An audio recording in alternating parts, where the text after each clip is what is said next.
Lakshmi ಹೆಬ್ಬಾಳ್ಕರ್ಗೆ DCM ಹುದ್ದೆಯನ್ನ ನೀಡಬೇಕು ಅಂತ ಹೇಳಿ ಫ್ಯಾನ್ಸ್ ಒತ್ತಾಯವನ್ನ ಮಾಡ್ತಾ ಇದ್ದಾರೆ.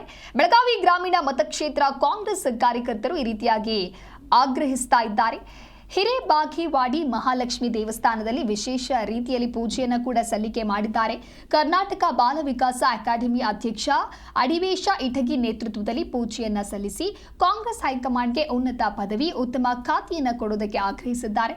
ಹಾಗೆ ಮಹಿಳಾ ಕೋಟಾದಲ್ಲಿ ಡಿಸಿಎಂ ಕೊಡಬೇಕು, ಡಿಸಿಎಂ ಸ್ಥಾನವನ್ನು ಅವರಿಗೆ ನೀಡಬೇಕು. ಸಂಘಟನಾ ಚತುರೆ ಲಕ್ಷ್ಮಿ ಹೆಬ್ಬಾಳ್ಕರ್ಗೆ ಡಿಕೆಶಿ ಸಂಪುಟದಲ್ಲಿ ಆದ್ಯತೆಯನ್ನ ಕೊಡಲೇಬೇಕು ಅನ್ನುವಂಥ ಆಗ್ರಹವನ್ನ ಸದ್ಯ ಇವರ ಅಭಿಮಾನಿಗಳು ಒತ್ತಾಯವನ್ನು ಮಾಡ್ತಾ ಇದ್ದಾರೆ. ಒಂದು ಕಡೆ ಡಿಸಿಎಂ ಹುದ್ದೆ ವಿಚಾರಕ್ಕೆ ಸಂಬಂಧಪಟ್ಟಂತೆಯೂ ಕೂಡ ಸಾಕಷ್ಟು ಪೈಪೋಟಿಗಳು ನಡೀತಾ ಇದೆ. ಹಾಗಾಗಿ ಮಹಿಳಾ ಕೋಟದಲ್ಲಿ ಇವರಿಗೆ ಡಿಸಿಎಂ ಸ್ಥಾನವನ್ನ ಕೊಡಬೇಕು ಅಂತ ಹೇಳಿ ಸದ್ಯ ಈಗ ಆಗ್ರಹಿಸಿ ವಿಶೇಷವಾದ ಪೂಜೆಯನ್ನು ಕೂಡ ಸಲ್ಲಿಕೆ ಮಾಡಿದ್ದಾರೆ. ಅಂತ ಒಂದು ಯೋಜನೆ ಕೊಟ್ಟಂತ ನಮ್ಮ ಡಿ.ಕೆ. ಶಿವಕುಮಾರ್ ಸಾಹೇಬ್ರು ಇರ್ಬೋದು, ಸಿದ್ದರಾಮಯ್ಯ ಸಾಹೇಬ್ರು ಇರ್ಬೋದು, ಎಲ್ಲಾ ಸಚಿವ ಸಂಪನ್ನ ಅದ್ರ ಜೊತೆಗೆ ನಮ್ಮ ಸಹೋದರಿ ಅಭಿವೃದ್ಧಿ ಅಧಿಕಾರಿ ಲಕ್ಷ್ಮೀ ಹೆಬ್ಬಾಳ್ಕರ್ ಇರ್ಬೋದು, ಇವರೆಲ್ಲರೂ ಸೇರ್ಕೊಂಡು ಮಾಡಿದಂಥ ಈ ಯೋಜನೆ ಫಲಶ್ರುತಿಯನ್ನು ಕೊಟ್ಟಿದೆ.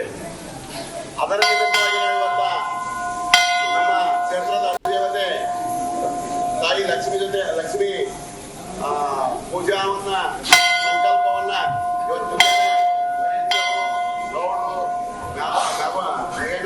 ಎಲ್ಲ ಕಮಿಟಿ ಅವರು ಸಾವುಕಾರರು ಎಲ್ಲ ಕ್ಷೇತ್ರದ ಎಲ್ಲ ಪ್ರಮುಖರು, ಸುರೇಶ್ ಇರ್ಬೋದು, ನಾಗೇಶ್ ಇರ್ಬೋದು, ಅಂದ್ರೆ ಎಲ್ಲರೂ ಹೆಸರಿರ್ತಂತ ಎಲ್ಲ ತಯಾರಿ ಎಲ್ಲ ಈ ಭಾಗದ ಹಿರಿಯರು ಎಲ್ಲರೂ ಇದ್ದಾರೆ. ಎಲ್ಲರೂ ಕೂಡ ನಾವು ಸಂಕಲ್ಪ ಮಾಡಿದ್ವಿ